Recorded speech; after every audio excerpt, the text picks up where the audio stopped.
course, you can view the presentation there. Today's presentation as well as previous presentations. So let me welcome you again to this another session in our series of PEP 6 workshop. So the link is there for registration. And of course, we want to encourage you to work real hard with the math and to be confident as you do your work. All right. So for this session, we have as your main presenters yours truly, Faithlyn Williams and Coach Carol Harris. Nonetheless, we have other Region 1 math coaches online here to support you. We have Hazel McNeil Darby, Latoya Shariah Burnett, and our coordinator, regional math coordinator, Mrs. Karima Mundell Thomas. And behind our tech control, we have Mr. Giovanni Limi. So you have a host of us here to support you. We're going to encourage you to use the chat as much as possible. Be prepared to unmute when you are called on. And so let's use the chat wisely, all right? So let's get ready now. So in the meantime, I want to bring your attention to the material on the screen here. If you have not yet gotten your pencil and notebook, do so. Give you a minute to do so.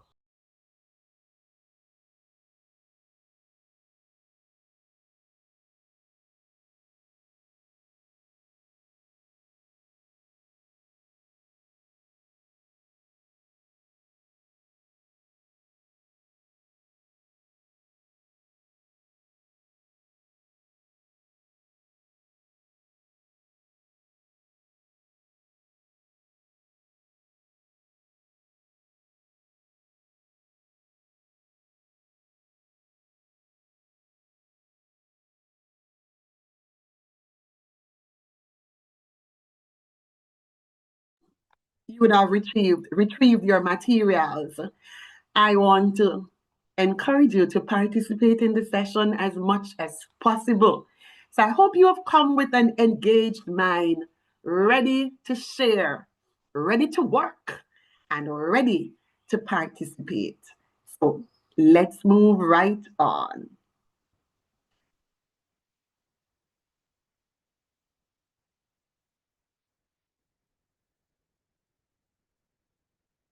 Great. So we know we won't fail math because we're working extremely hard based on our theme song. Now here is question 1. Students were asked to shade 2/5 of a rectangle diagram, to shade 2/5 of a rectangle diagram. Below are the presentations of 4 students' responses. Which student's representation is incorrect and why? That's our first question to ease you into our presentation for this morning. Now, when I want to encourage you not to rush into your answers, but to take time out to read the question carefully, so that one read won't do it. So again, let's read the question, and I want you to pay close attention to something. Students were asked to shade 2/5 of a rectangle diagram. Below are the representations of 4 students' responses. Which student's representation is incorrect and why? So be prepared to share the why. You may go ahead and begin to type your answers in the chat. Which one is incorrect? So which representation is incorrect and why?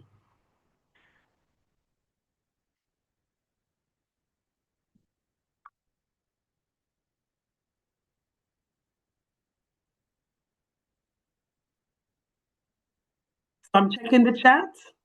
I'm seeing, you can type why though. You can type why.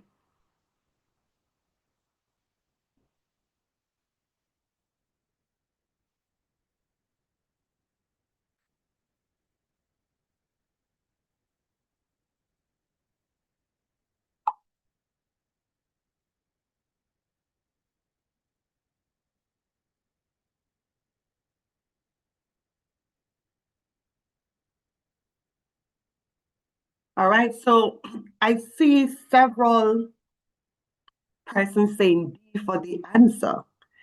I like what Edward Siaga Primary said. It is not divided equally. So that bar, that rectangular bar there is not divided equally. Okay. All right, let me see. And I'm seeing here Mona Heights Primary saying D is incorrect because the sections are not equal. And I think that's sufficient. So you're on the ball. Exactly. D is incorrect. That's the first thing that jumps out. The bars, the parts are not equal. And for fractions, we know that each part should be equal. And if you notice, as grade 6 students, you're not going to be given something that just jumps out at you easily. They expect you to use some amount of critical thinking, and not only that, but the different areas of fractions that you have been exposed to. As you look at these diagrams, you're seeing that you also need to use equivalent fractions to find the answer, to make sure that Jane, James, and Sam's portion is 2/5. So thank you so much for that. And I like what I'm seeing in the in the chat. Most persons picked up quickly that the parts are not equal at all. Thank you so much for that. And if you should look at the others, you would have seen, for example, James, we have 6 parts shaded out of 6, 9, 12, 15. And when you know, that would be 6, that would be 6/15. So when you look at that's Jane's 6/15, and when you simplify that, you get 2/5 as your answer. And James' own being 4 parts shaded out of 2, 4, 6, 4 parts out of 10 parts. That's 4/10, and simplifying that, you get 2/5. And Sam likewise, he has 2, 4, 6, 8 parts shaded out of 12, 16, 20. And that would give you another 2/5 there. And so you use equivalent fraction to arrive at your answer. So thank you so much for that. And again, let's repeat what we saw in the chat. Most persons selected Terry's diagram as being incorrect because the parts are unequal. I want to point out to you the word incorrect that's shaded, that's in bold and all cap. Whenever you see a question with those with words written like that, it's there for a reason. And so you need to pay attention to it. So if it says 1 is incorrect, which representation is incorrect? It means that 3 representations would be correct and 1 would be incorrect. So we're out for a very good start. Let's move to question 2. Now, question 2 says, Martin has 85 marbles. His friend Andrew has 31 more marbles than him. What is the total number of marbles between them? What is the total number of marbles between them? Remember, I said to you, one read is not enough. And so you want to read to find the information and to understand what the problem is saying. So again, let's read the question. Martin has 85 marbles. His friend Andrew has 31 more marbles than him. What is the total number of marbles between them? The first question I want to ask you, and I want to encourage you, boys and girls, that as you work these questions, don't just rush to go and select your answer. One of the first thing you want to do is to identify the information that was given. Let's look at the information that was given. Anybody wants to type in the chat one bit of information, or maybe you want to open your microphone and tell me one bit of information that is given in this question that we need to solve this problem or pay attention to it. Okay, so I'm seeing in the chat from Jalicia, Martin has 85 marbles. Very good. I'm seeing, okay, so that's one bit of information. Is there any other information that's given? So Martin has 85 marbles. Come on, give me one more bit of information. You can choose to raise your hand and we will identify you, or you can just type it in the chat. All right.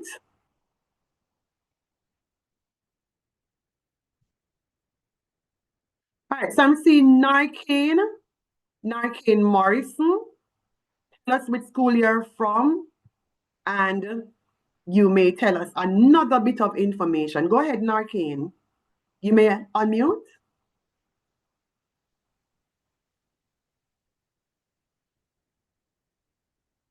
Okay. All right, while we're waiting for Marquine, I'm seeing in the chat here from Bridget Williams Strawn's children that Andrew has 31 more marbles than Martin. And you're so correct with that. So let's move on. Here are the bit of information that you shared in the chat, so we don't need to unmute anyone. And so as you look at that information and you would have pulled it out from the chat, you also want to use that to help you arrive at your answer. So let's go right away. We're going to use a bar model. Maybe you use something different, some other strategy, but we're using a bar model to help us. So we look at the number of marbles that Martin has, and we represent that with a bar. And then we were told that Andrew has 31 more marbles than Martin. I wonder, what does that mean? If he has 31 more marbles than Andrew, what does that mean? You can type it in the chat. So, all right, I'm already seeing from Edward Siaga in the chat that Andrew has 31 more than Martin, and so he has 116. And Samsung would have added to that to say you're adding 85 plus 85, and he's giving me the total. I'm not ready for the total as yet. All right, so what does that mean? So for us, that means, beautiful Martin, I see that from, I wish we could rename some of those devices, K95L. You could type in the chat the name of your school, and so we could rename you. All right, so he types, or she types in the chat to say, Martin has 85, so Andrew would have 31 more, which would, and that would be 31 plus the 85, giving us 116, and then the total. Thank you so much for that. And that's exactly how we represent it. We show that Andrew has that amount, or Martin's amount, plus 31 more marbles. And the total would be everything together. And this is a visual representation of the sentence or the question given here, just to help us. And that's 2 times 85 plus 31. And that gives us 201. 201 marbles. I saw that coming in the chat. I also saw some other answers coming in the chat, which I want to caution you about. If you can represent the information given using a diagram, you will see clearly what it is that you're doing. And if you're going wrong, you can pick up from that. So if you notice, we showed Martin's portion, then we showed Andrew's portion being that which Martin has, plus the 31 more, and we now put them together. You can see the numbers for yourself, and you can see what you're to add. And in this case, we multiplied the 85 by 2 and then added 31. So we want to caution your children to pay attention to the information given and what is asked for. All right. So let's move on to the third question. Anne is making a batch of chocolate caramel bars. And here are the ingredients in this green rectangle. 7/3 cups caramel, 5/6 cups milk, 3/4 cups butter, 73/24 cups of cake mix, and 2 liters should be cups of chocolate chip. Now, the question is, if you want to list the ingredients from the greatest to least, what math is needed to do this? If you want to list the ingredients from the greatest to the least, what math is needed to do this? I don't want you to give me any answer in the chat, but you could tell me in the chat what it is that you would do in order to list the ingredients from the greatest to least. All right? So we want to have conversation here.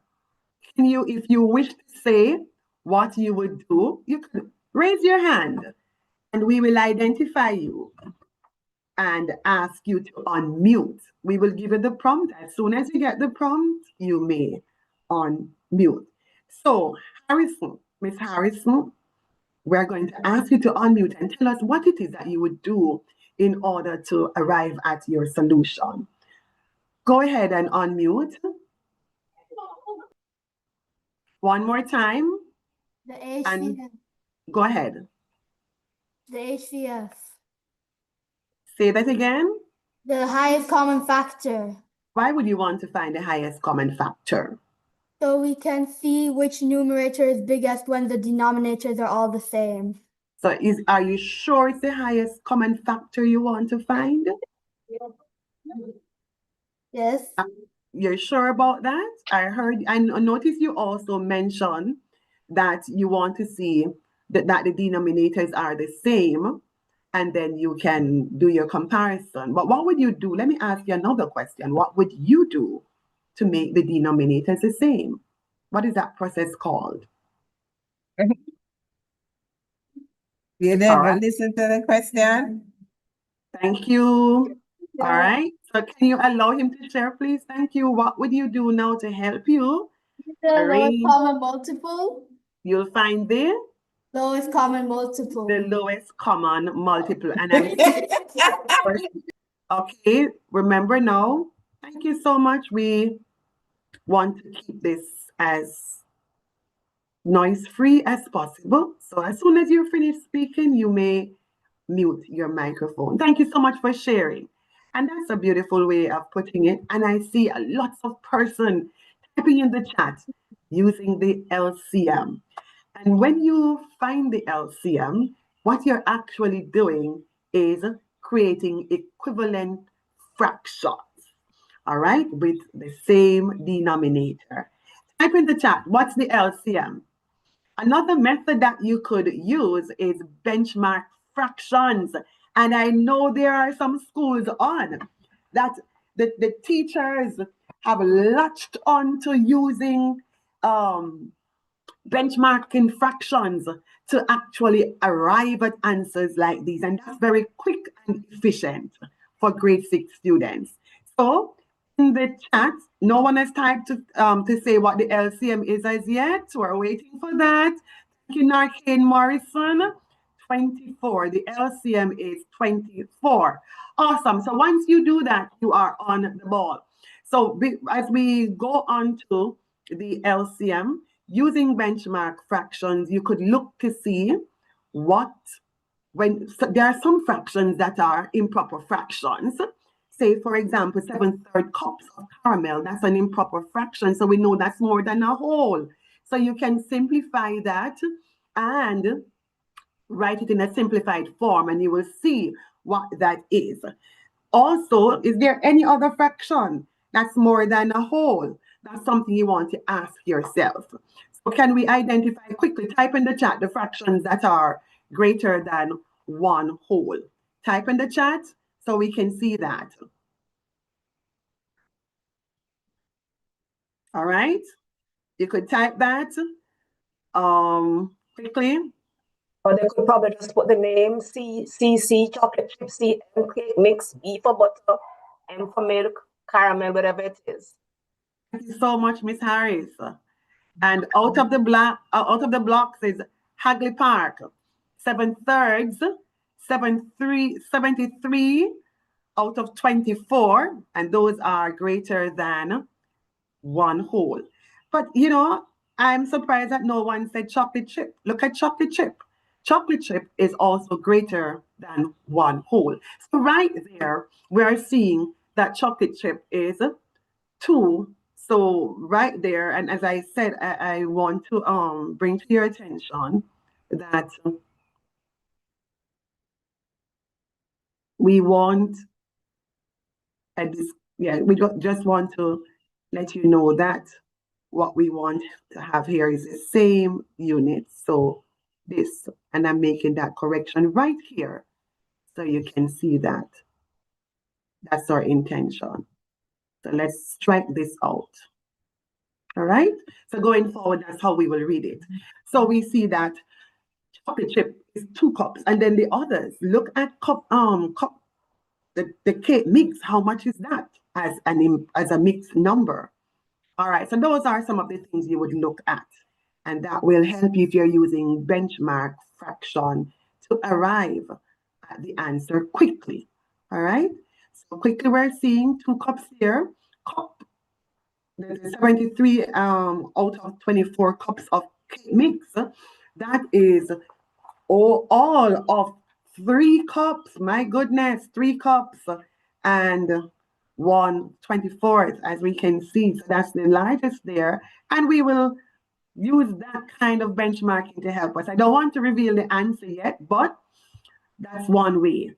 All right, so let's move right along. Now, for those of you who use LCM, use 24 as the lowest common denominator, let us now go ahead and do our equivalent fraction. So what is 7/3 as an equivalent fraction with a denominator of 24? Could you type that in the chat quickly? Quickly go ahead and type that. We want you to participate. All right? And as a matter of fact, you could do it for all of them. So I'm giving you 40 seconds to do that. What 7/3 is equal to, 5/6 is equal to, and so on.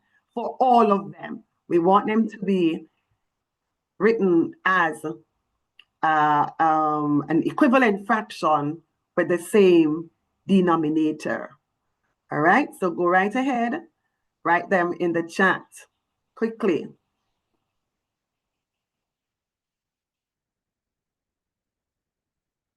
I wish you would tell me which one though. I'm seeing 56 out of 24. I'm seeing 21 out of 24, but I don't know. Is it milk? Is it caramel? Is it for butter? It's like those. We want to see which one it is. All right.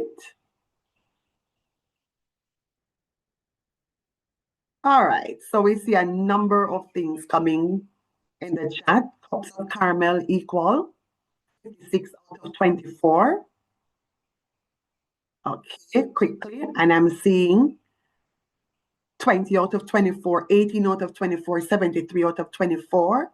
All right, I see somebody says 73 out of 24 remains. All right, great. So again, thank you so much for that. And grade 6, I see that you're on the ball. Let's go. As we use equivalent fractions, we are rewriting our fractions with a common denominator, which we call the LCM. So for caramel, 7/3. Whatever you multiply the denominator by to get 24, you would also multiply the numerator by this number. So we have 8 times 7 equals 56 and 8 times 3 equals 24. Then we have our milk, which is 5/6. Again, you're changing the denominator to be 24ths. And so we multiply by 4. 4 times 6 is 24.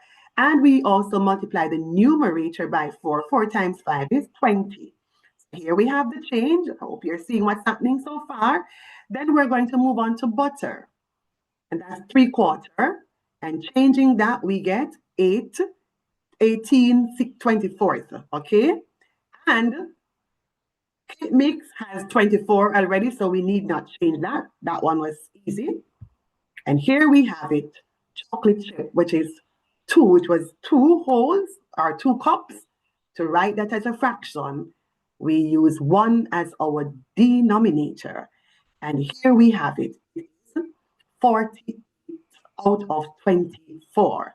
And so when we change our fractions to have, so they have a common denominator, we now look at the numerator and we compare them. And we're asked to place them from greatest to least. We now look to see what that is. You can type your answer in the chat. Yes, I'm leaving this on for about 10 seconds, and you can type your answer in the chat. So for caramel, you could type CA. For milk, you could type the word milk, then butter. And for cake mix, it's CM. And for chocolate chip, you could type CC to see, so we can see your order. Let's see who has the answer. Anybody has the answer in the chat? Let's reveal now. All right, I told you 10 seconds, but that's more than 10 seconds. So which of the following list here, or which of the following set here, list the ingredients from the greatest to the least quantity? Awesome. Great going so far. We have it. And we can see that for caramel, it's 56 out of 24. Is there one greater than it? Yes. 73 out of 24 is greater. And so that's our cake mix. And I'm still looking in the chat to see what, apart from the fractions, we also, okay, I'm seeing persons typing the letter. Excellent. And I'm seeing several persons saying B. I saw 1C. You want to go back and check that, please? I'm seeing 1C. All right, very good. Thank you so much. And we are in full agreement with you that the answer is B, mix being the largest, and that being 73 out of 24, that alone. So the numbers are there to help us. 73 out of 24, 56 out of 24, and then 48 out of 24, followed by 20 out of 24, and 18 out of 24 being the least. Thank you so much for that. We have another fraction question for you. Look at this. Sometimes I want to point out to you that some questions you just call for you to look at it, look at the information given, look at the diagrams given, and draw your own conclusion. So for question 4, it says, the diagram shows the amount of cake mix that 6 friends plan to eat at a picnic. Their parents will buy the cakes at a popular bakery. Only whole cakes are sold. What is the total number of whole cakes that they should buy? Remember from an earlier question, I said to you, whenever you see words in bold in a question, you need to pay attention to that. So only whole cakes are sold, that's in bold, and also whole cake. Whole is in bold for the question. What is the total number of whole cakes? And whole is in bold there that they should buy. So let's look at the 6 friends. That's the first thing you need to do. We have the first one, a young man, and he will have vanilla cake. The young lady following him will have vanilla cake also. And we are having a young lady and a young man having chocolate cake. And finally, a young lady and a young man having carrot cake. The question is, what is the total number of whole cakes that they should buy? Anybody? This one now calls for conversation. Would you like to if you would like to open your microphone and tell me what it is that you would do to arrive at the answer? I would be more than happy, yes, to allow you to share. And already coming out of the blocks, I see Red Hills Primary. Red Hills, go ahead and unmute and tell us what you would do to arrive at your answer. Just tell us your reasoning behind it. That's Red Hills Primary. You're asked to unmute, and we need one person to speak. The answer is 4. The answer is 4. Before you tell us 4, Red Hills. Oh, sorry, Clancarty. I think Clancarty is speaking. Before you can tell us 4, tell us what is it that you did to get the answer. How did you arrive at 4? We added it, miss. Tell us what you add. So there would be 2 vanilla cakes because at the first person he would like a half of 1 vanilla cake, and the second would want like 1.5. So that would be 2 cake because one and a half cannot go together. So you would have to buy 2 separate cakes. And for the chocolate now, that is 1.5, and that would be a quarter. And 1.5 plus a quarter would eat. Let me pause. Let me ask you to pause here. Let's go back to vanilla, the second person. I noticed you call that 1.5. Is that 1.5? The person, what portion of the cake?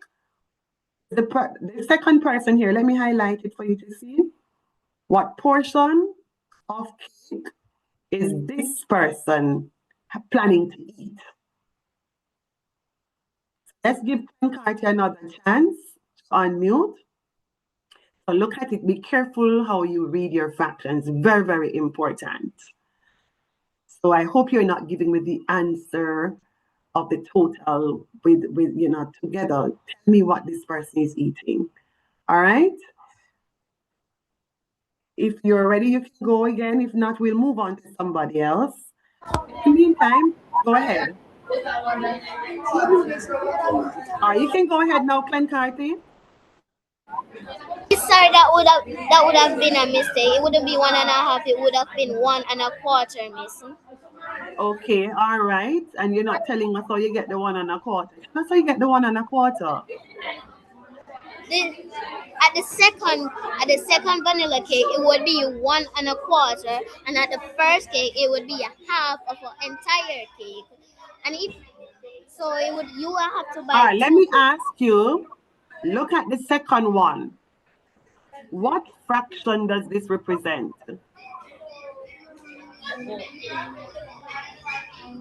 1.25, miss. No, does it really look like? Are you seeing 1 there? When you say 1.25, you're talking about a whole. Are you seeing 1 there? Are you seeing a whole cake and a quarter? Think about it. Me? If I may, Miss, Miss is not asking you for the answer to what is the total amount of cake. She's just asking you how much the person got, the little girl with the glasses got. How much did she get? She's not asking you for how much vanilla cake in all is needed. She's asking you for how much little girl in glasses wants to eat. Just talk to me now and let me know how much is it that this young lady here, based on her portion, how much does she plan to eat? All right, so we're hearing. Didn't hear that. But others can type it in the chat. Others can go ahead and type it in the chat. A number of persons have typed the 3/4 in the chat, Mrs. Williams. Oh, beautiful. Several. Thank you. Thank you. So thank you so much for that. And they have muted. So thanks for that attempt. But we see where you're going with that. So you are looking carefully at the portions and putting them together. And that's a very good strategy. But remember, I said to you, when you actually draw the diagrams, whatever you're thinking in your mind, if you could draw it, that would help you to really avoid some of the mistakes that you make or to see where you're going wrong. So let's piggyback on what Clancarty was sharing. So what information is given? We look at the portion that each child will or plans to eat. So first of all, we know that there are 6 children. We know the amount of cake that each child plans to eat. And we also, based on the question, only whole cakes are sold. So let's look at that now. Using that information, we want to bring some things to your attention. I would have alluded to some of them already, but things to consider is how you should actually calculate the amount of cake to buy, all right? The amount of each cake to buy. That's the first thing. And this is very important because you're told that only whole cakes are sold, even if just a fraction, a small fraction, no matter what it is needed, you still need to buy a whole cake to get that fraction. All right, so those are the things you need to consider. Let's move right along. We are looking at the first young man, the cake, the amount of cake that he wants to eat, and this represents, and we could write the fraction, it represents half or 2/4. And why would we wrote it as 2/4 is because of the young lady who now wants to have 3/4. So it's easy for us to add like fractions. So we are seeing here that the 3/4 and the half, which we will not, which we wrote as 2/4. When we take a quarter from that and add it to the 3/4, we're getting 1 whole and a quarter left over. So right there, 1 1/4. Quickly type in the chat how much cake would we buy for this one? For vanilla, how many vanilla cakes would we buy? Quickly type that in the chat. I know you give me your complete answer, but how many? Praise Tab already typed in 2, Miss. Praise Tab said 2. Very good. Thank you so much. I know you got that one. That's 2 vanilla cakes. How many chocolate cakes would we buy? Let's look at that. So remember, the first person, let's get that. The first person has a little bit more than a half. That is about, look at this. So for the chocolate cake, that's about 2/3.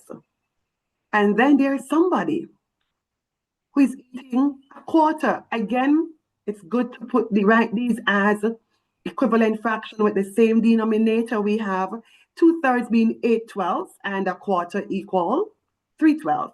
And when we put those together, when we add them, we're actually getting 11/12. So how many chocolate cake would we buy?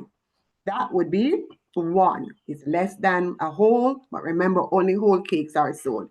Let's look at the carrot cake now. The young lady is having a quarter, and the young man is having a half, which is the same as 2/4. And when we add that, we're seeing we get 3/4, which is 1 carrot cake. Very good. So here we go.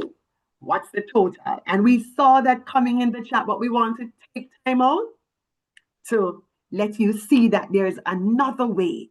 Even if you are not so strong on your multiplication, your tables, you can use diagrams to help you find the answer.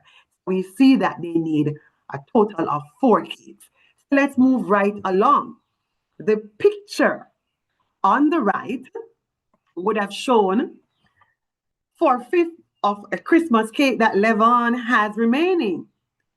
If he eats 3/4 of the cake he has remaining, how much of the cake is left? I'm going to give you a minute to work this, and then we will discuss and look at the answer. So take a minute to work this one. One more time. Remember, one read will not help you to find the information. The picture on the right shows 4/5 of the Christmas cake that Levon has remaining. If he eats 3/4 of the cake he has remaining, how much of the cake is left? So 1 minute to actually look at it and then share.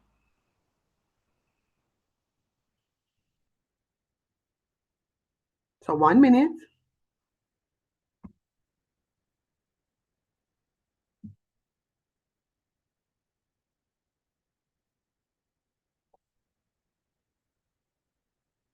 This one has must, and I said must be given some careful thought. I'm going to represent the information given. That's the first thing we want to point out to you. Apart from just using numbers, if you notice, we've been encouraging you from the very first question coming down to use representation to help you. We notice when we look at the PEP results and the publication that was given, one of the areas in the math that persons were weak in is representation. Modeling, yes, modeling, meaning using diagrams, tables to help you. And so we thought that we would use this because you are already familiar with the numbers, the algorithm, and so on.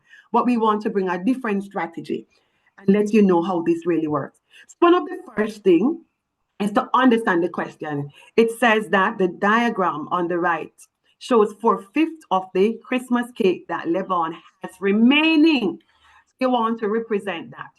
4/5 remaining. What does that mean? It tells us that he has eaten something. Can anybody type in the chat what fraction he would have eaten? Just type that in the chat. So that's another way to look at it. So if he has 4/5 remaining, what fraction did he eat? What fraction did he? Okay, so I see 1/5 coming in and some other answers. So definitely he would have eaten 1/5. We're representing that. So show that, make it clear, model it, represent it for yourself. Use a diagram to help you. So if he eats this 1/5, he no longer has it. We're now showing what's left, and that's highlighted in red. The 1/5 is gone. Now notice that the portion that he now has, it says if he eats 3/4 of the cake he has remaining, how much of the cake is left? So remember, first of all, it represents the portion left here represents 4/5. And as it is now, because we're performing the operation on it, it is now the new whole. So anything we're doing must be done around this. The operation that we're doing must be done around this new whole. So here we're using diagram to show again, and it's very clear what is left. So he eats 3/4 of the cake he has remaining. How much of the cake is left? Type in the chat before we even reveal the answer. Type in the chat based on what you see there. What fraction he has remaining? I want to see that. You know why I asked you to type in the chat? Because it's there clear. That portion that is remaining is clear, and I see a number of answers coming in. I see 1/5, I see 1/4, and I'm seeing 1/20th, and I wonder how you got the 1/20th.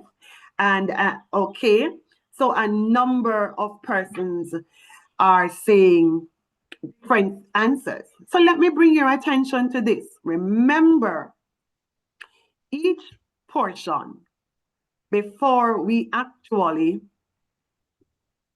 let me just make a note of it.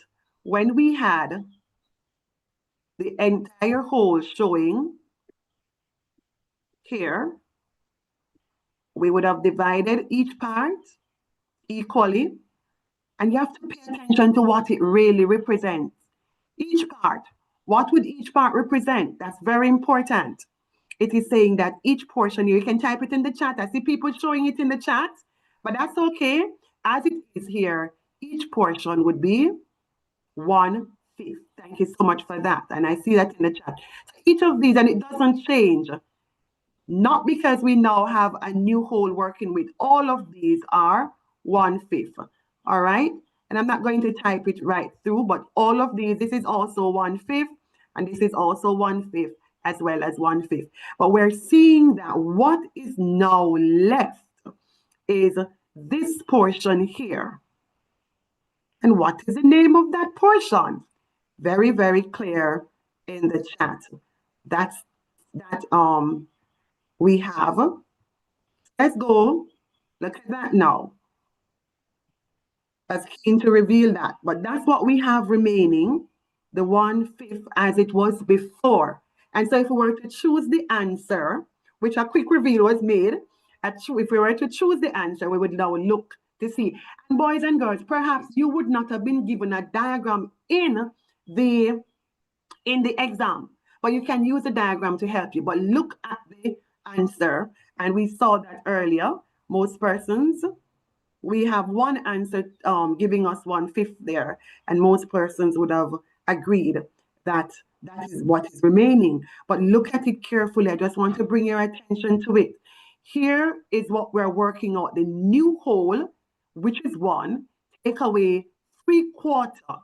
That's what we had here, with the part shaded in orange and the 1/5 left there. So it's a new whole, take away 3/4, which would now give us a quarter. When you take 3/4 from one whole, that's 1/4. And when you multiply that by 4/5, you actually get 1/5.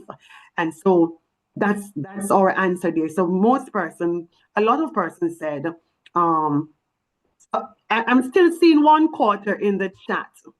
Please remember that this becomes the new whole, this portion here, after he would have eaten this 1/5.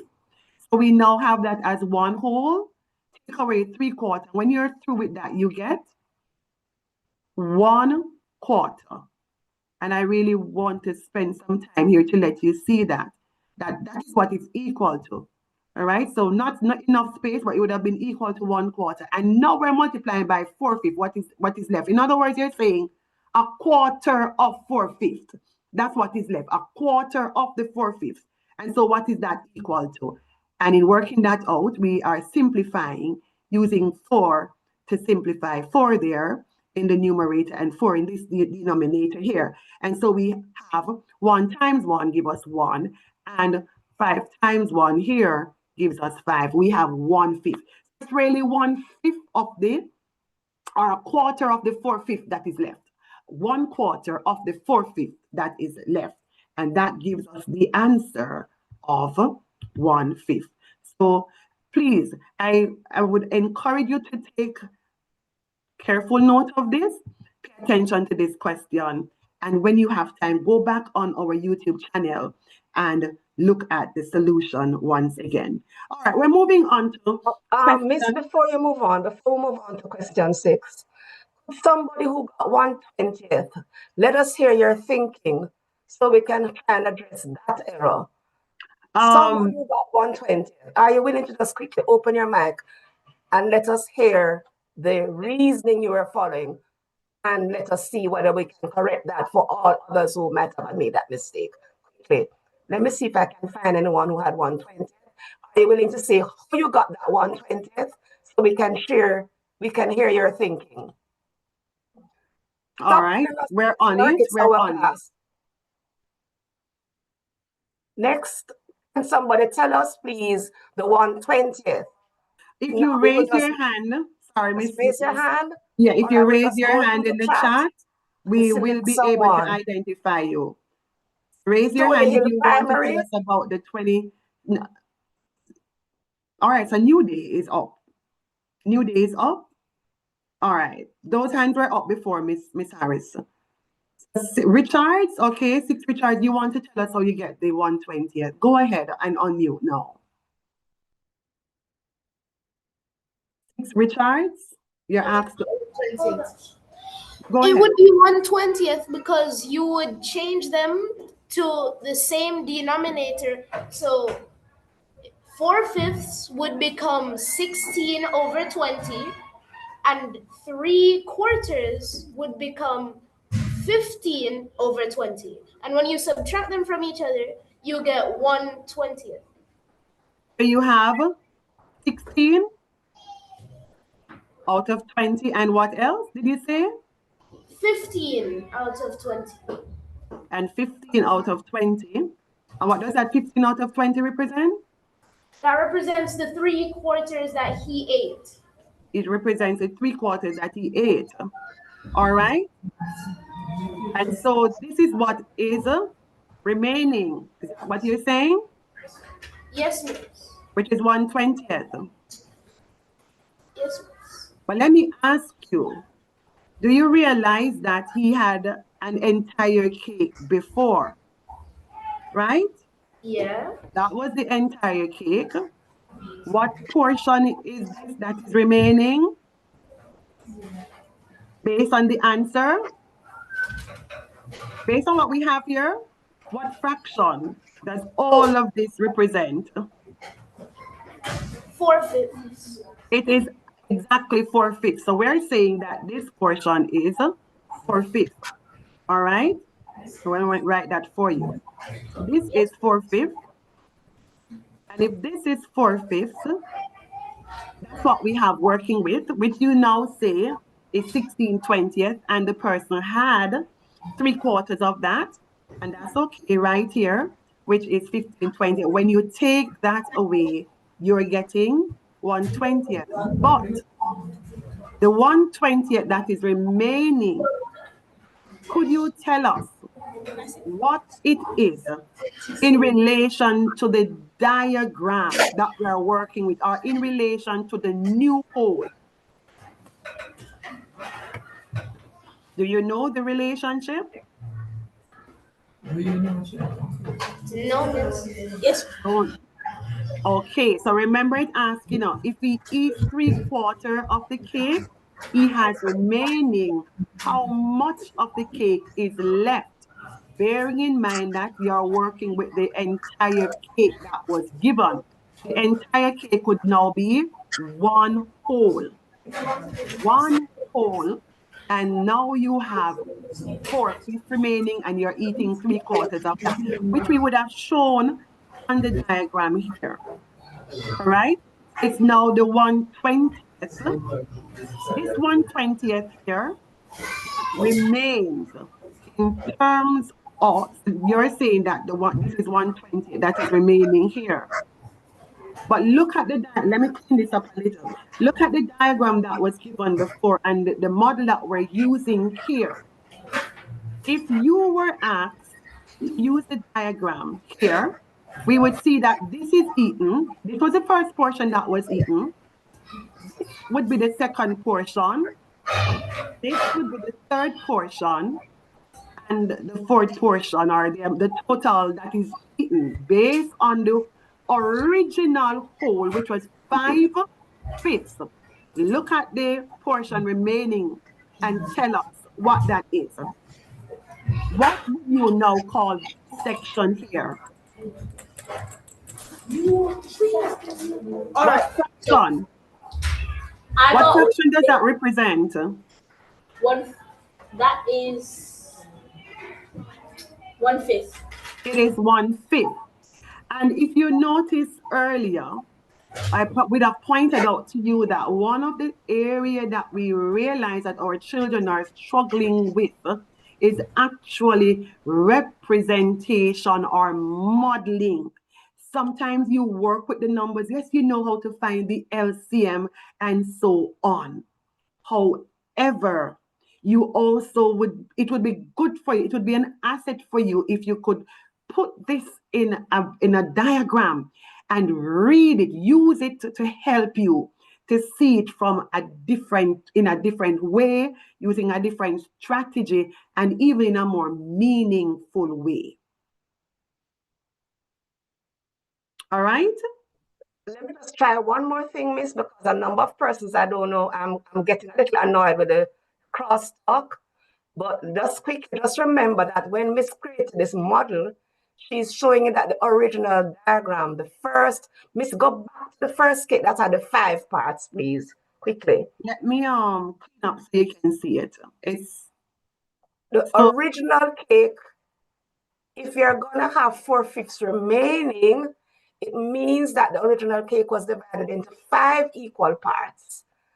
What we are showing is the 5 equal parts. So each section of that diagram is in, so you've eaten the 1/5. The only way he can have 4/5 remaining is if he has eaten 1/5 of a cake that was divided into 5 equal parts. 5 equal parts. Remember, they said that he has 1/5 remaining. We have 1/5 remain. Sorry, 4/5 remaining. If he has 4/5 remaining, it means he has 1/5, correct? So if he has eaten 1/5, that is why I must then remove that blue part to show that 4/5 is left. Each of those parts, each part of that diagram represents 1/5 of the entire cake. Each section of the diagram represents 1/5 of the entire cake. So if each part is representing 1/5 of the entire cake, then it means that when I take off that 1/5, 4/5 is remaining, which is what Miss is saying. 4/5 is remaining, so that is taken off. So now he's working with 4/5. He's not working with 5/5 anymore. He's no longer working with 5/5. He's now working with 4/5. 4/5. So since he's working with 4/5, he's now gonna take 3/4 of that 4/5. Now, if you think about it, 3/4 is made up of 4 equal parts, and you're taking out 3/4 of that. So now you're leaving with 1 of those parts, which of course was 1/5. So I'm glad I'm seeing the understand now. Beautiful, great. We love when you get it. So continue. So Missy can continue because I'm seeing the understand now from persons who are saying. And I'm so happy that you noticed that you were following the chat and you realized that some persons were still having an issue. So I'm hoping that would have been cleared up. Thank you so much for that, Ms. Harris. We are seeing that this is a portion that is remaining. And let's move on. The representation is actually pointing out to you that the 4/5 has now become the new whole. Hence, we have 1 here. You're taking away the 3/4. What is remaining? And it would be 1/4, right? When you take that away. But you're also saying that this is a quarter of the 4/5 that is remaining. And when you simplify it, you actually get 1/5. All right, we would have gone through the working out of that. It's not the working out that you need, but you actually need to see how we arrive at the answer. Thank you so much for that. And that young lady who opened her microphone and, was willing to share, thank you so much again. Let's move on to question 6. Let's see how we can run with this one. All right, quickly now. It is said here, Mary bought 4 rolls of ribbon, each of length 3 meters, 50 centimeters. That's 3 meters and 50 centimeters. She used all the ribbon to wrap 2 presents. If she used an equal length of ribbon to wrap each present, how much ribbon did she use for each present? A lot of words to play on there, but let's quickly dissect this by looking at the information that is given. So from the question, quickly, what information is given? You can go ahead and type in the chat, or you can raise your hand for us just to share with us a bit of information that is given. Just tell us one bit of information that is given. All right. Anybody as yet? Let's see. Okay. One raise hand. Just share with us quickly. Find that person. New day. Just tell us quickly what are the information given. Go ahead. Okay, Miss. Miss, Mm-hmm. I can first change 3 meters into 300 cent. No, don't tell me the process of working it out as yet. Tell us the information that's given. That's what you know from the problem. Miss, they gave us 3 meters and 50 centimeters per four Per? row of ribbon. So what does it 3 meters and 50 centimeters represent? What is that for? The length of the 4 rows of the ribbon. Is it the length of the 4 rows? Are you sure about that? Look at the sentence again. The 3 meters, and the mic is muted. The 3 meters and 50 centimeters, what does that represent? It represents the length of 1 row. Awesome. One of the ribbon. Thank you so much. One roll of ribbon. So thank you for that, New Day. So we have here 4 rows of ribbons were bought. And just like New Day shared with us, each ribbon is 3 meters and 50 centimeters long. Now we're going to use this information to help us. There's another bit of information that's given. It is said that Mary used all the ribbon to wrap 2 presents. And this is very important. It is telling us also that each present was wrapped with the same length of ribbon. How do you do that? And we could always do our working out.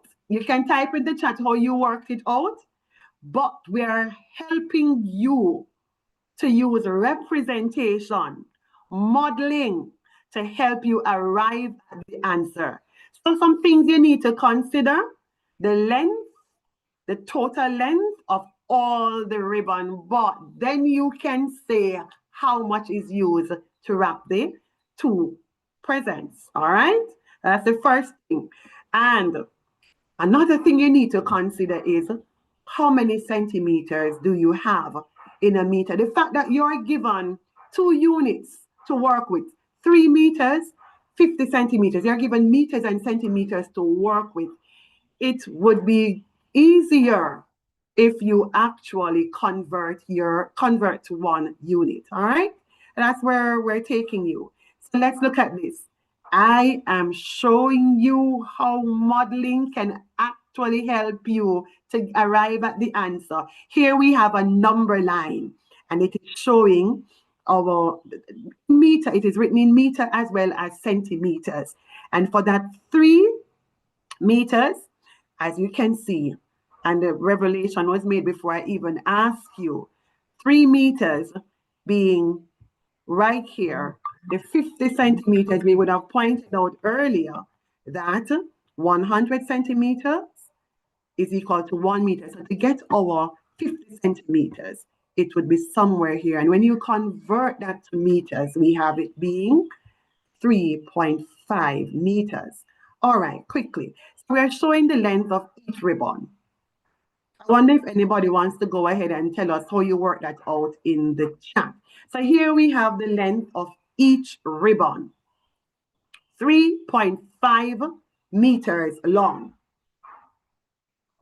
And you're told that the ribbons were used to wrap 2 presents. So we're going to just let one of those ribbons go to one of the number line we are having. Right there, you don't even have to go any further with the working out. The modeling tells us that already one of the presents would take 7 meters. So there we have it, showing you the 2 presents, the length of the ribbons that would have been used for the 2 presents on the number line. And so here are the answers, are the options revealed. And we saw in the chat a number of persons saying 7 meters. And it's so important that you read through and look carefully at what unit is given and use that to help you. All right? So look at that. Given.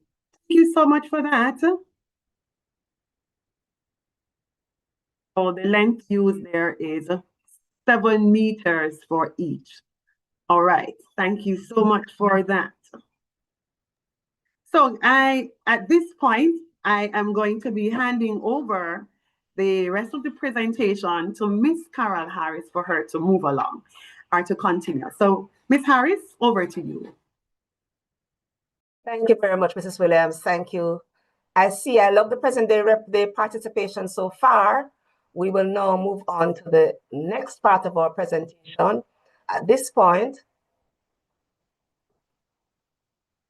so and somebody else, I would love to just mention somebody else's approach, where they said they doubled the 3.5, and I imagine they doubled the 3.5 because they said to themselves, if there are 4 rows and I'm only doing 2 presents, that means that each present needs 2 rows. So I just need to double the 3 meters and 50 centimeters. So that is very good. So thank you, Jalice, and the others who might have used that strategy. You said to yourself, if it's 4 rows and I'm using each 2 presents, and each present is using the same amount of ribbon, it must mean that each present is using 2 rows, and 2 rows will be 2 times 3 meters, 50 centimeters. So I'm sure others did the same thing. Wow, Miss Harris, thanks for pointing that out, because listen, as you said that Stony Hill Prep, Ishmael Graham from Stony Hill Prep and Infant also shared his way of working it out. He said 7 meters because 3.5 multiplied by 4 equals 14, and 14 divided by 2 is 7. So thanks for pointing that out, and we want to say to you, children, yes, there are other ways to arrive at the answer, and so whatever method you're comfortable with, go right ahead and use it. Thanks, Miss Harris. Go ahead now. Okay, thank you. So we're going to move on to question 7. So, Miss, just move on to question 7 for me, please, because I'm not sharing screen. So we're at question 7 now. So for question 7, we have that Sean walks to and before I continue, Mr. Lee, we could just post back the registration link in the chat. So I want to remind schools, if you did not register at the beginning, Mr. Lee is about to post the registration link, and we're encouraging you to please ensure you register the school, and I believe the registration link includes the number of students present. So please make sure that you fill out the registration form. All right. Now, again, I'm not monitoring the chat now, but I see students insist on typing inappropriately in the chat, but we're not going to spend any more time on that. We're moving on to question 7, talking about Sean. Sean walks to and from school each day, and the distance between his home and his school is 644 meters. Sean attended school 21 days out of 30 days that are in September. What was the total distance Sean walked in kilometers between his home and school for September? So as always, we're reminding you to look at what they've asked, what they've provided in the question. What do you know? What have they told you in the question? And then you want to look out for what they're asking you to do. So let's look at it. What information have we been given? So before we type any answers, quickly type, what have we been given? I don't want any answers yet. What are one of the first things? What does the 644 meters represent? Can someone quickly type in the chat what that will be? I don't want any answers yet. All right. So some people are telling me some large numbers, and I don't see any 27.048 meters anywhere on my question. So I'm not going to take that as an answer. I want to know what information has been given. And I don't see any 13,524 anywhere either. Let's just tell me what information was given. I'm not getting any distance from home to school. Thank you for Nadine Bonner Williams' students. The distance from home to school, and how much is that distance? 600 and 44 meters. That's a distance. And is that distance from home to school and back? Is it only one way? It's the distance between his home and school. Thank you. So it's only one way. So we can go ahead and look at some of that information that is given. And what else is given? Is he going to school every day in September? Is he going to school every day in September? No. So those are the two things we were told. Thank you, Red Hills Primary. So we've been told that he's going to school for 21 days and the distance from one way from home to school is 644. So we always look out for that first before we jump to any answers. All right, now let's look at what math we're gonna need. We know that he's gonna use, they asked us for the total distance from home to school for the 21 days, because he's not going to stay at school. He's going to go home and then he'll go back to school. So I have to look at it for two ways, both ways. Now, from there, I now need to find out. So we have to consider that he's going both ways. And I think I was not asked to give my answer in meters. I was asked to give my answer in kilometers. So I must also consider what's the relationship between those two units. All right, fine. And how many meters make a kilometer? Let's type that quickly in the chat for me, please. How many meters make a kilometer? 1,000. Great. Let's move on. So we know that 1,000 meters make a kilometer. So we're going to know, though, they know that the distance both ways is 1,288 meters. Great. What else do we know? If I want to know the total distance, what must I do? I must now multiply that by 21. Great. Thank you, Miss Robinson. Students, you're working with me, not jumping to the answer just yet. And what does that give me? That product of 1,288 and 21. It gives me how many meters? Go ahead, Mrs. Williams.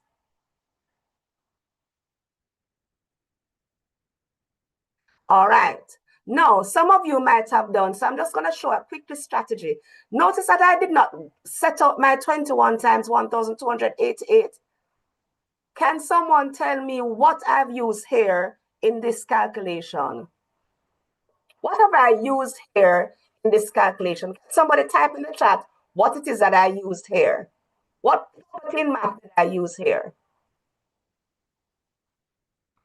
Students, we're looking at strategies now. I'm not ready for the answer. Expanding form, that's almost there. Multiple, all right. Convert. We're not looking out for some important aspects of math we're not using. What property in math am I using here when I split up my 21 into 20 and 1? Broken multiplication. Okay, multiplication and adding, BOMDAS. Okay, I'm going to just break the ice now. I'm about to remove somebody who is speaking inappropriately. And no, let me focus on my presentation. It's not expanded. It starts with D, and it's one of those three laws. You have three laws: associative, commutative, and a third law. What's the third law? Associative, commutative, and distributive law. We're using the distributive law. Okay, that is what we're using. We're splitting up or decomposing the 21. Good, you're finally telling me the distributive law. That's what we use. So we split up our 21 because it's easy to multiply by 20 and then add. So remember, we also look for strategies that we can use. All right, so what will I get? Now multiplying by 20 is the same as doubling, then multiplying by 10. It's great, so I'm gonna get, it's not times, it's a plus. So now we're gonna get 576, and now we're gonna get our 27,000. We add them together and we get 27,048 meters. But can I stop at that meters? No. I must divide by my 1,000, as you said before, because 1,000 meters make a kilometer. We can now go quickly to know that our result will be 27 and 48 thousandths of a kilometer, which we normally just loosely say is 27.048. Beautiful. That has been coming out in the chat from before I even finish the question. Very good. You're working quickly, and I'm happy to see that. But we also want to make sure that we're clear and looking out for other strategies that we can use. So we just shared a little bit of mental math that we could use to do it. Let's move on. Question 8, we have the ratio of monthly income to the savings in a family is 5 to 2. 5 to 2. The ratio is 5 to 2. 5 to 2. All right. So if the ratio is 5 to 2, what will that tell me? What will that tell me? The ratio is 5 to 2. Before let's process what that 5 to 2 means. Which one is first? Type in the chat for me. Does the 5 represent the 7 parts in the whole? Okay, before we reach the 7 parts in the 7 parts in the whole, let's look at that a little bit. We'll soon come to that. The ratio of the monthly income to the savings. What does the 5 represent? Which one again? Income or savings? It's a ratio, so I have to income. Thank you, Stella Maris. Answer the question asked. It represents the monthly income, all right? So I would expect that my income is going to be more or less than the savings. Those are some of the things we want to be thinking about. So 2 is for savings, 5 is for income, because the ratio of 5 to 2, income to savings, which means that my income must be bigger than whatever number it is they told, larger or a higher value than what they told me for my savings. So those are some things we want to be thinking about. We're not ready for our answers yet. So the savings, we are told, is how much? 9,000. So that's some of the things we are told. We are told the ratio, and we are told the ratio of income to savings. Now, which of those things represent? I'm seeing some persons telling me that 7 parts represent the whole. I wanted to rethink that. Which of those two things represent the whole? Let's move on. We're talking about ratios, fine. 9,000 is savings and 5 to 2 is the ratio of income to savings. But I wanted to pause a minute.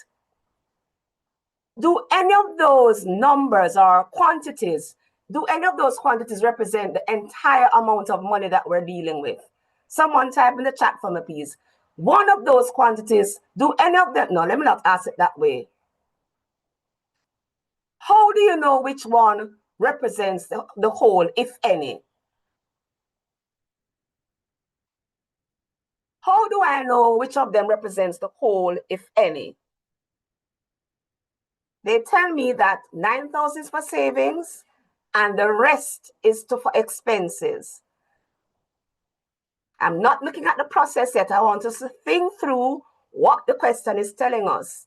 I can see some of us have gone off on a tangent already. That's why I'm asking you to think of what, because persons have been telling me about 7 parts in the whole. We're not there yet. So, Miss, let's move on because I want to just have that clarified. I'm not ready to divide any ratio and all of that yet. They've told me that the ratio of income to savings is 5 to 2. They've also told me that the amount of money saved is 9,000. What ratio have they provided? We have to think about whether we're talking about the whole to a part or we're talking about a part to a part. They're telling us about an income to savings ratio. Is the income the whole or a part of the money? Type in the chat for me and tell me if the income is a whole or a part of the money. The income is a part. Okay, is that really true? Isn't it the income that they're going to split into savings and expenses? Think about that. Not because you see 5 means that it's a part of the money. The income represents the entire money that the family has. So the income is in fact the whole, not a part.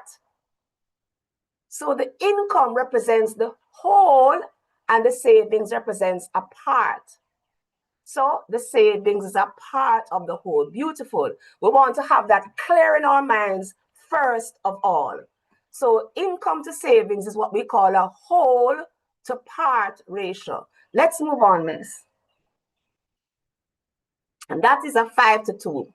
Now, How many parts represents the savings? 2 parts. And I'm told, good. And person started doing the calculations already. So how much would represent 1 part? I've divided by 2. I've divided by 2. I've divided by 2. Okay.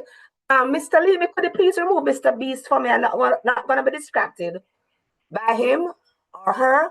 They keep typing inappropriate. So please remove him for me. I don't know why he managed to get back in, but please remove him for me, sir. 9,000 divided by 2 tells us 1 part.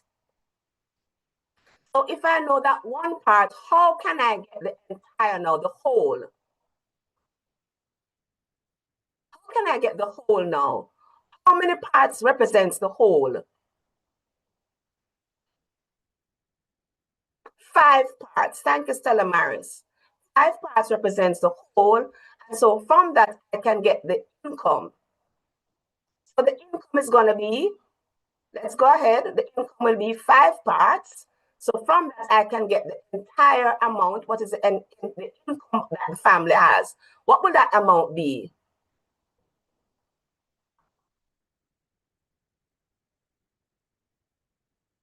Okay, I see some students typing the 22,000. Beautiful.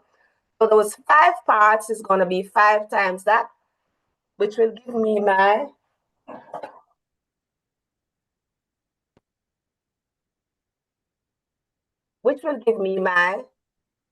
entire income. Very good. Is everybody clear on that now? Rallington Town has placed in the chat that is 22,500. But I want to caution them, even though you're writing that and you're sharing in the chat, always remember to use your unit. Thank you, Miss. We've been using the $ coming in our working out. We want to encourage you to use it from the start so that when you write your final answer, you're not forgetting it. Okay, all right. Thank you for that reminder, Miss. That's indeed very important. All right. So that will be the income. So let's move on now. Let's look at the stem now. Let's continue, Miss. So we know the income is 22,500. We know the savings is 9,000. If the savings is 9,000, find the income and expenses respectively. Which of these respectively means in that same order? So which of these represents income and expenses respectively? So we've worked out that the savings was 9,000. Sorry, not worked. We know the savings is 9,000. We know the entire income is 22,500. So how will I get the expenses? We've been asked for income and expenses. Look at the question. We did not ask for income and savings. We asked for income and expenses. How will we find income and expenses? We were not asked for income and savings. I see a lot of persons typing B. We were asked for income and expenses. So if I know my income is, that my savings is 9,000, how will I find my expenses? Type in the chat. It's not B. That I'll tell you. I have to subtract the savings from the income. Thank you, Praise Tab. You're pausing and thinking carefully. So I must subtract that 9,000. I'm going to subtract my 9,000 from my 22,500, which will give me 13,500. So what will I get then? My correct option would be, so income and expenses rather, income and savings, expenses rather, income and expenses respectively will be option. A number of persons have typed in the chat. Some of it will be D. It cannot be B because B is showing income and savings. And you were asked for income and expenses. That's what you were asked for, income and expenses, not income and savings. So let's move on, Miss. All right, great. So those of you who got B, read your question carefully. They did not ask you for income and savings. The savings was 9,000, so I have to subtract that savings from the income. So my correct option would be D. Let's move on to question 9. School bus travels 30 kilometers in 45 minutes. If it travels 50 kilometers at the same speed, how much time would it take? Again, look out, don't jump to answers you aren't working out yet. Pause and think about what you've been given and what you've been asked. Okay? What information is given? Type in the chat quickly, please. Narkane, I see your hand raised. See the first hand raised, Miss Narqueen? Yes. Go ahead, Narqueen. You may unmute and speak. What information is given?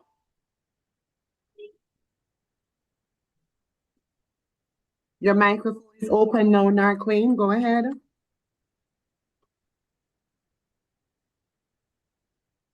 All right, I'm not asking for answers. I'm asking for what information is given. What information is given? What can I take out from the question that has been given? What information did they tell me? Have they told me?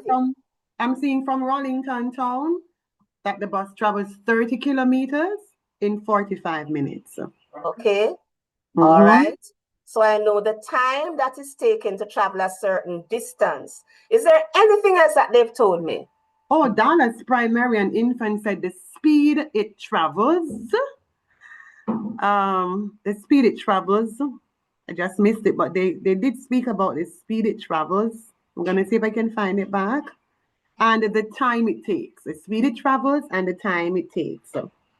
Is there anything they told us about the speed that you want to tell me that they also stated? They told us that it takes 45 minutes to travel 30 kilometers. It travels at the same speed. Very good spot, Stella Maris. We have to notice that it travels at the same speed. Okay? So we're not going to any answers yet. Pull out that information first. What you can move on, miss. We know we've talked about the distance traveled, the time taken to travel distance, and we now want to know what else. And we know it's the same speed. So you can move on, miss. Distance traveled is 30. We also know that the time taken is 45 minutes and the same speed will be, so it's gonna take. So this is what we've been given. So we're using, what math idea am I gonna use? Continue, miss. What idea will I be using in order to, what math concept, what math topic would you use to try and find out how much time it would take to travel 50 kilometers? What math concept? I'm seeing ratio. What is that ratio? Ratio, I figure that S is an A. Thank you, Dallas Primary. All right, your speed and find a new time. I'm not sure what that means, but that's fine. So we're looking at ratio. Ratio, okay. So we're using ratio, I agree with that. But what is it about the ratios? What is it in the question that tells me there's something about the ratios that I can use? Something about the ratios. Is it gonna be, what about the ratios? How will I find the 50? Something about the ratios, the fact that it is the same speed. What do I know about the ratios? Since it's the same speed, what does that tell me about the ratios of this of time? I'm using ratio. All right, let's say we're starting with the ratio. What ratio are you gonna use? Are you gonna use time to distance, or are you gonna use time to speed?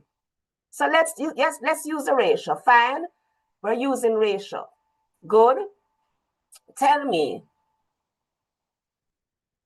what order would you be putting it in? Which one would you put, what ratio would you be putting it in? You can move on, miss. We're using ratio and we know the quantities. What are the quantities that we're working with? We're working with distance and time, not speed. We're working with distance and time. So we're using those two quantities because remember, ratio relates quantities. Ratio relates quantities. It looks at a relationship between two quantities. So we're relating distance and time. What ratio? Tell me, write in the chat for me a ratio that you've been given in the question. I don't want any answers just yet. Write for me a ratio that you've been given in the question. Okay, so we're working with distance to time, so 30 to 45. Thank you, DuPont and Stella Maris, for working with me and typing answers that we've been answering the question that we've been asking. Good. Now, write a ratio in the chat for me. If the time taken to travel 50 kilometers is t minutes, write a ratio for me that will represent that new one. Write a ratio to determine the time t taken to travel 50 kilometers. Can you write that ratio for me, please? How would you write that ratio to represent the time taken to travel 50 kilometers? If the time taken to travel 30, I write as 30 to 45, and I'm using a distance to time ratio. How would I represent the ratio for traveling 50 kilometers if the time taken is t? I'm just asking how to write the ratio. That's all I'm asking. 50 to t. Beautiful. Dallas Red Hills Primary and the others, thank you for answering the question asked. Beautiful. It would be 50 to t. Excellent. Work with me. I appreciate how you're working with me here. So it's 50 to t.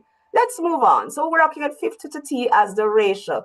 So now we're saying, I see someone earlier on type that we're going to be using the concept of, so what math am I going to use now?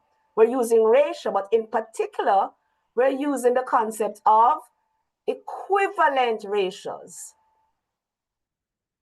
So if I'm using equivalent ratios, I will have to do something to manipulate my ratios so that I can get something that is equivalent. So fine, let's quickly look at that then. I'm using equivalent ratios. So I want to know, normally if you're forming equivalent ratios, we would have said to ourselves, how can I get from 30 to, I'm not seeing any way to get from 30 to 50. So let's simplify the ratio. Let's bring the ratio down to its simplest form. So, all right, so I'm seeing that 30 and 45 are both multiples of 5.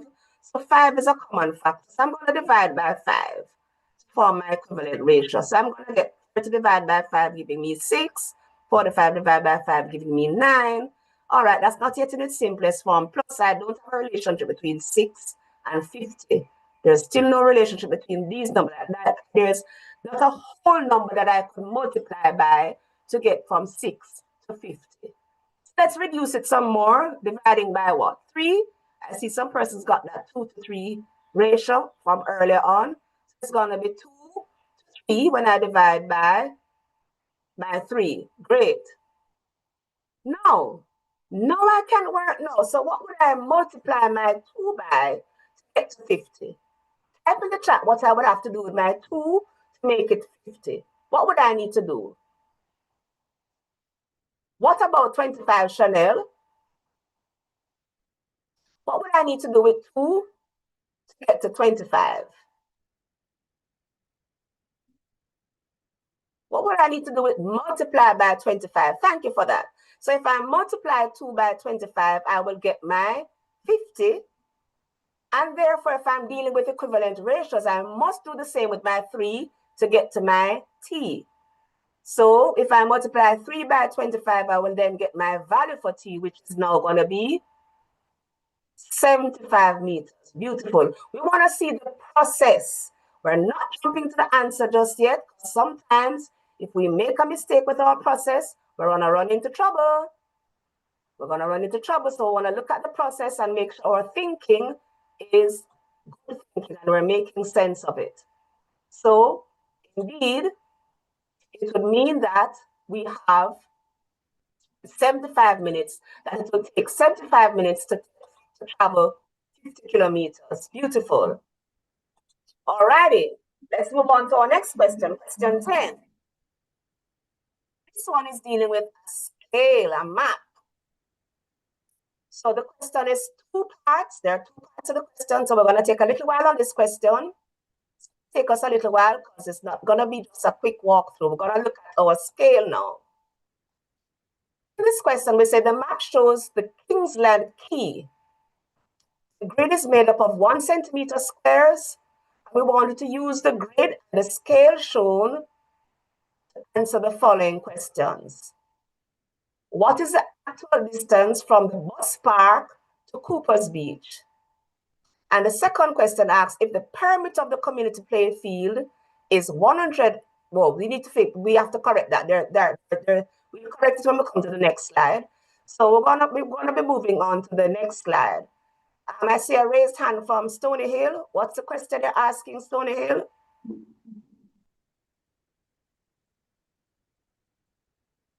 Stony Hill, is your hand up for something? I haven't asked any question yet. Remember, we always look first, take out the information before we go to any answers. What information have we been given? Can anyone type and let me know in the chat? What information have been given? I've been given a scale, but what about the scale that I've been given? What's the scale that I've been given? The scale, yes, the scale is given. Excellent.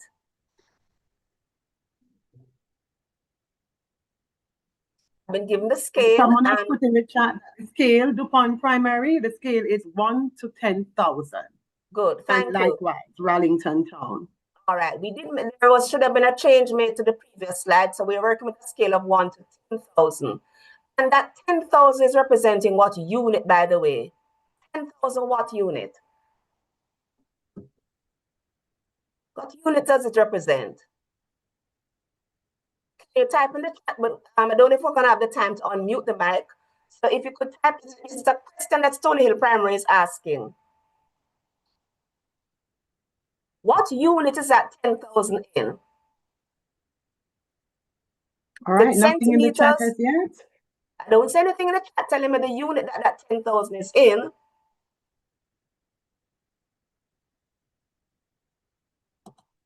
All right. How much 1 centimeter, no, not one. 1 centimeter measures on in actual. So that's a 1 centimeter measure. The 1 centimeter measures. I want to know that 10, is that 10,000 talking about meters, millimeters, kilometers? What is it talking about? 1 centimeter to 10,000 centimeters. Very good, Miss Johnson's class. Okay, so it's telling me that in actual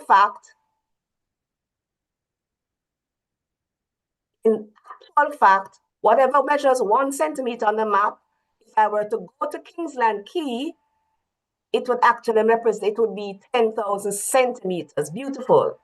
That's what they told me. I know the scale and I know that each side of the grid represents 1 centimeter. Beautiful. So let's move on. So what math am I going to use to find the first part of the question, where it asks me to find the distance between the bus park and Cooper's Beach? You can move on, Mrs. Williams. We know we're going to have to use the given scale. We will have to use the given scale. All right. So what is the actual distance from the bus park to Cooper's Beach? Let's continue, Miss. You can continue. We're going to have to use a scale on the map, which is 1 centimeter to 10,000 centimeters. All right.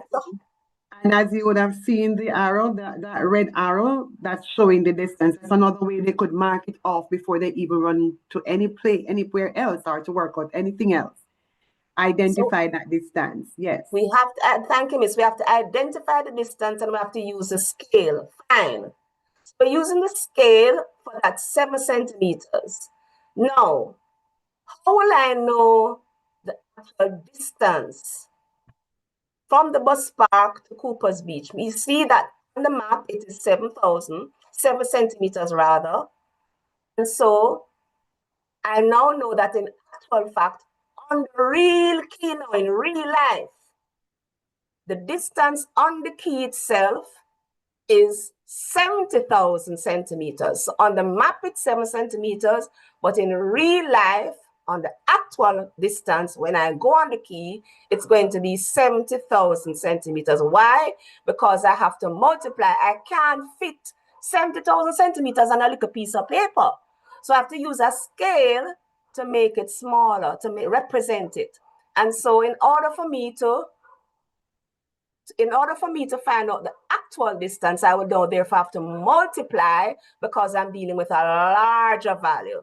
So I now need to multiply to obtain the actual distance. I multiply the distance on the map, which is 7 centimeters, by the given scale, which is 10,000. So that means that my distance in actual fact from the bus park to Cooper's Beach is going to be 70,000. Beautiful. All right. So that's 70,000 centimeters, all right? If we change that to meters, it would be, if I were to divide that by 100 in order to change it to meters, we know our conversion. Notice that we keep on using our conversion to find out. So we're going to get 700 meters. Beautiful, because if I divide by 100, my place values are going to shift, making them. So I'm going to end up with 700 rather than 70,000. So which of these is the correct option? I see many of you have typed it in the chat already. It's 700 meters. Excellent. So it's 700 meters. 700 meters is what it would be. All right, so beautiful. That's very good. So we've selected our option of B being 700 meters. Very good stuff. Now, we've done the one way. Now let's look at the other way now. Now we've been asked if the perimeter of the community play field is 1,850 meters. What is the length of the side GH on the map? Now, I know the map is not as big as we'd like it to be. Not as good, you know, it could be a little bigger, but let's work with it. So, let's talk about this here now. So we already found that distance. We're being asked to find that distance GH, that slant line on the map. All right. Again, so is Tony Hill ready to tell me what information is given? You know, that's where we're going to start. No answers yet. What information have we been given in order to look at the perimeter part now? We know that the perimeter is 1,850 what? Meters, kilometers, yards, what?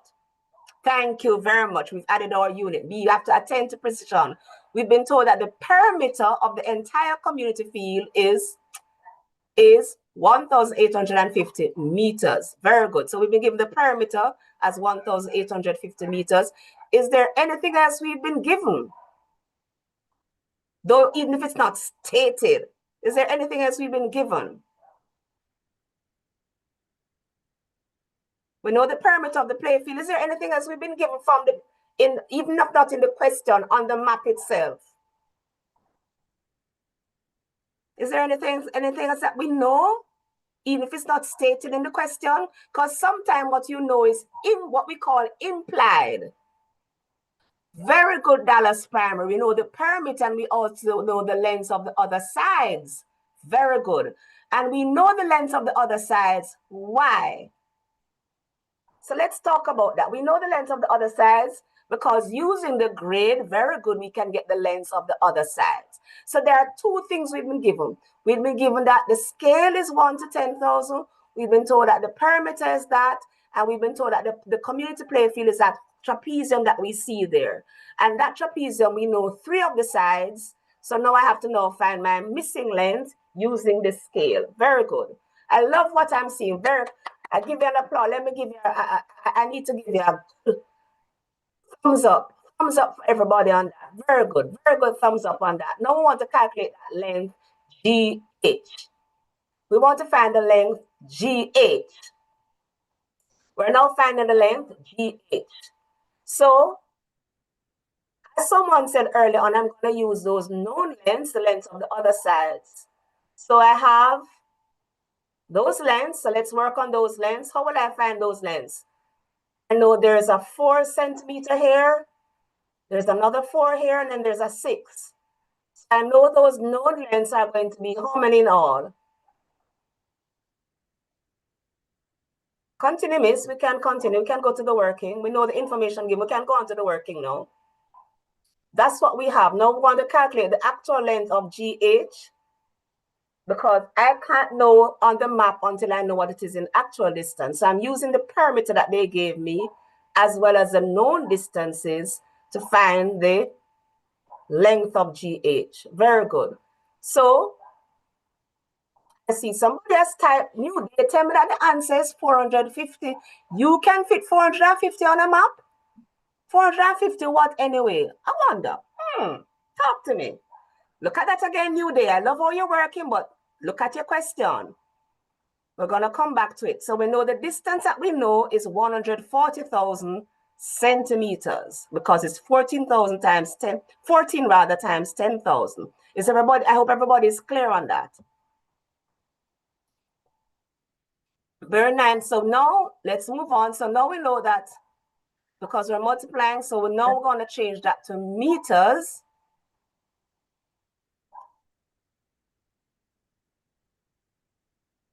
Okay, so we know that's going to be 1,400 meters. Let's continue. So how much the length of GH now? What's the actual length of GH? How will I find that? Type in the chat for me how I'll find the length of GH. I know that the known distance comes up to 1,400 meters. So type in the chat how I'll find the length of GH. Just type in the chat for me what I would do to get the length of GH. Nobody typed in the chat yet? Okay, Thank you, DuPont. Yes, DuPont has typed 1,850 minus 1,400. Good. And is that Mona Heights, I think, is saying I subtract 1,400 from 1,850. Excellent. Definitely, We're yes. the ball. And some of you just put down 450. I don't know. Oh, you got it. Thankfully, they're not asking you, you're choosing an answer, but you need to get in the habit of showing your working and supporting it with statements. So my actual distance is going to be 1,850 subtract 1,400, or subtract 1,400 from 1,000. So that would give me my distance, actual distance. All right, beautiful. No, but they asked me for the distance on the map. So I can't use that 450. I have to use something else now. That 450 is in meters, but my scale uses what? What unit does my scale use? Does it use meters? It uses centimeters. So that is why I've multiplied by 100, because I can't use meters on my scale. I must convert that meters to centimeters. Beautiful. So how many centimeters will that give me? It will move on, Mrs. Williams. You can move on. So I'm going to get 45,000 centimeters, but my scale uses 10,000 centimeters for, it's represented by 1 centimeter on the map. So 10,000 centimeters in actual distance is represented by 1 centimeter on the map. So how will I find the distance on the map?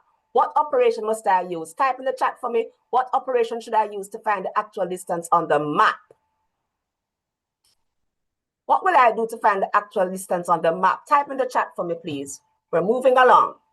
What should I do to find the distance on the map? Division, not subtraction. I would use division. So I'm going to divide. Go ahead, miss. So to find my distance on the map, I'm going to divide that by 10,000, giving me 4.5 centimeters. So the length of GH is 4.5. 4.5, what? Mona, thank you, centimeters. Always put your units. Are we all clear? So we've tried to do the scale from two ends. We've done using the scale to get the actual distance, but we also using actual distance to get the scale length, the map length rather. But we also incorporated finding unknown lengths from the perimeter given. So we try to incorporate a number of things right there so we can move on. I hope everybody is clear that D is our correct answer. Let's look at some statistics now. A survey was done, and I want you to look at what the text in the green rectangle set or box, Bonbon was liked by 40% of the students. Fewer students liked Snowmint than Twizzlers, and more students liked gummy bears than Twizzlers rather.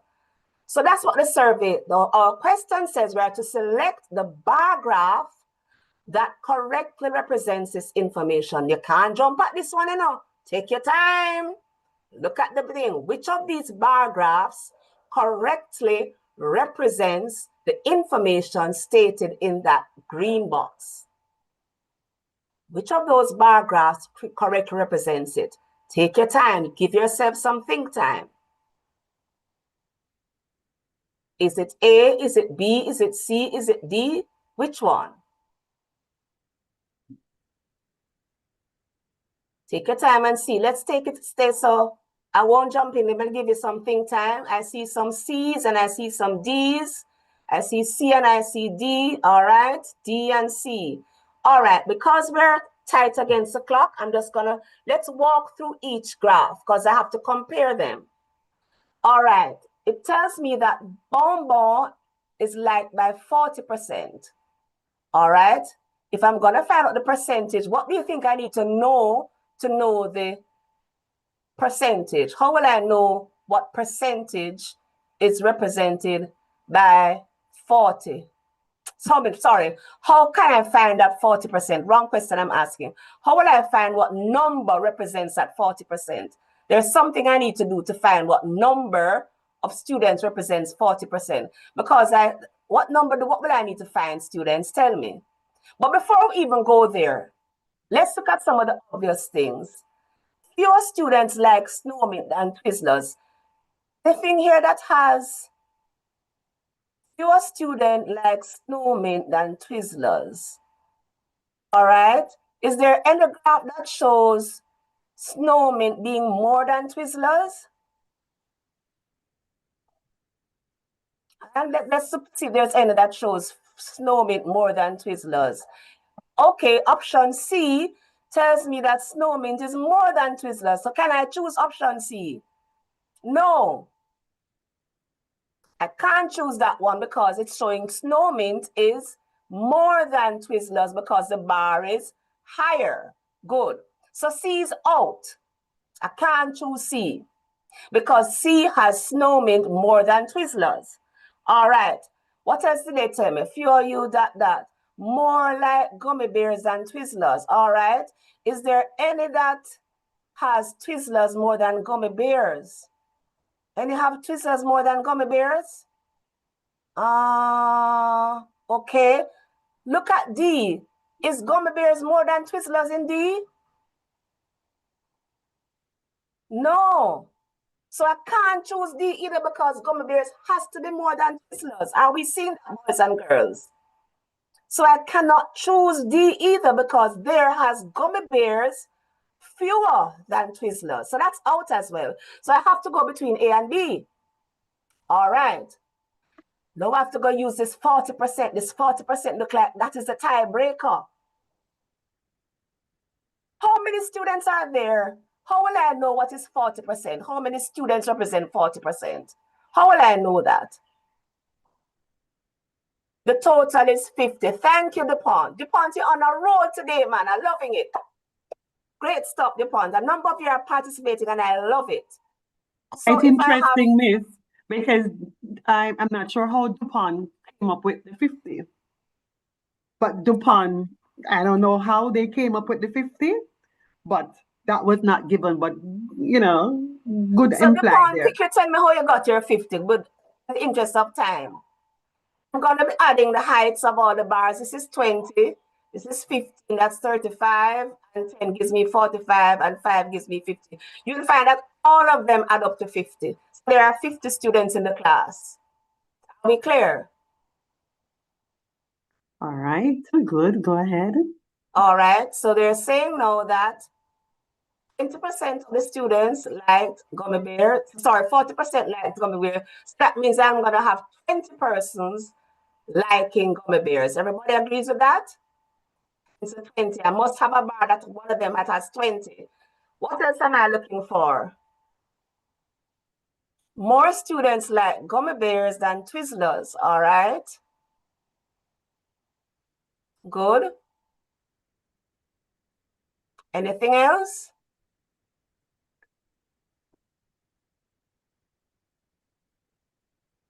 More students like gummy bear than Twizzlers, okay. All right, let me see if there's anything that I might have overlooked.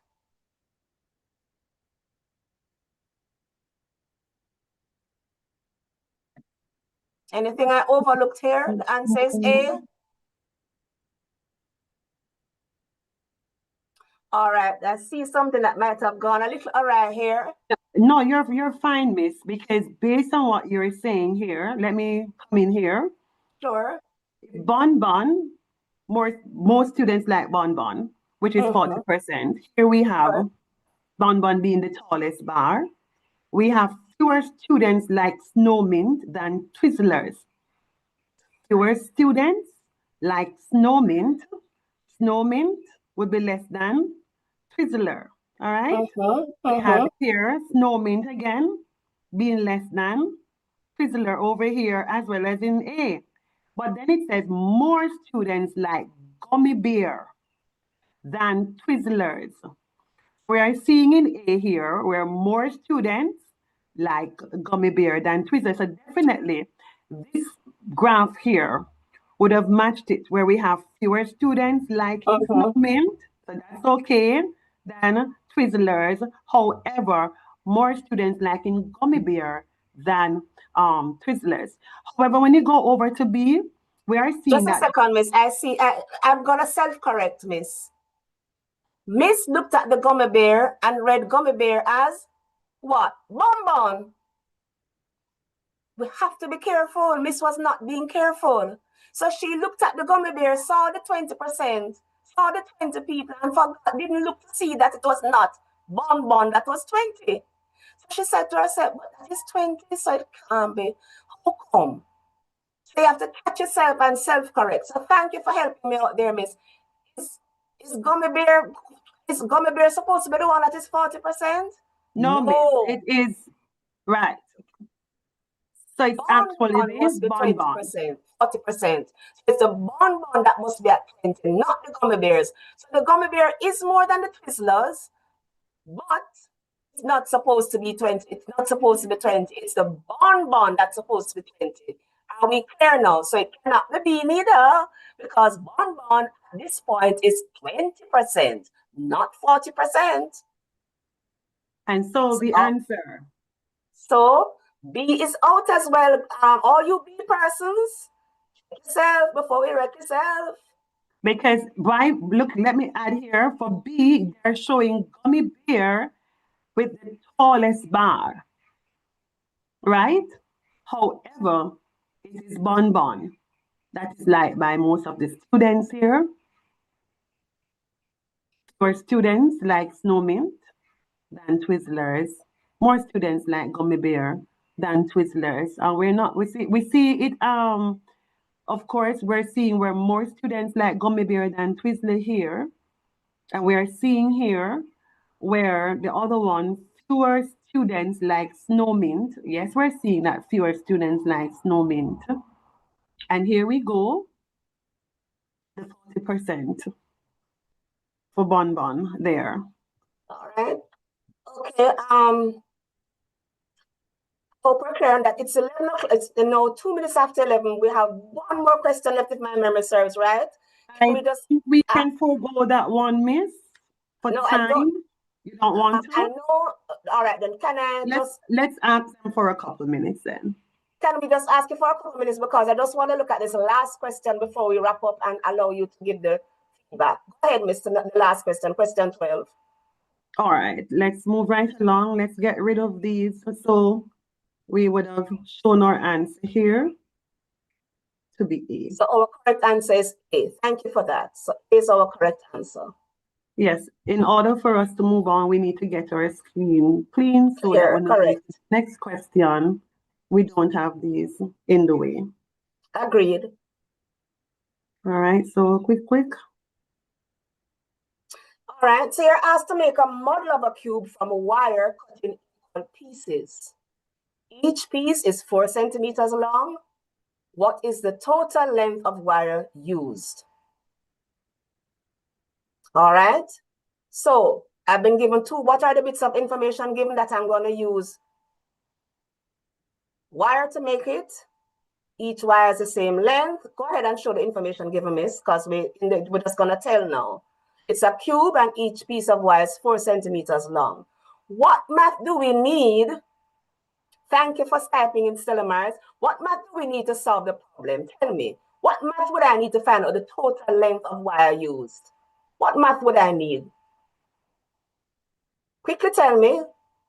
What am I going to use? I'm going to be using addition, but addition of what, Bowden Hill?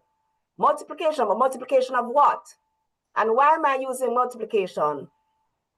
So the question is at the top, you are asked to make a model of a cube from wire cut in equal pieces. So we want to know what characteristic of the cube is needed to make the model. Are we looking at the faces? Are we looking at the edges? Are we looking at the vertices? What are we going to use to find out the total length?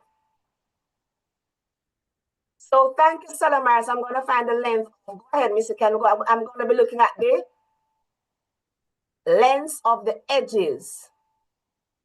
All right, we're looking at the length of the edges. So I have 12 edges. Very good.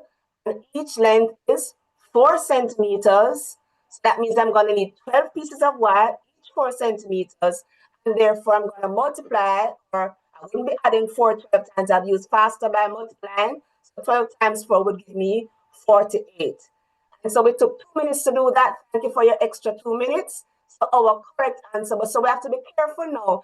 If you ask me if I'm going to wrap a gift, then I couldn't use edges. I'd have to use the faces. So you have to think about what property of the solid are we talking about. So in this case, we're using the edges. So to be, if I'm going to wrap it, then I'll be talking about surface area. So I'd have to use the faces. Beautiful.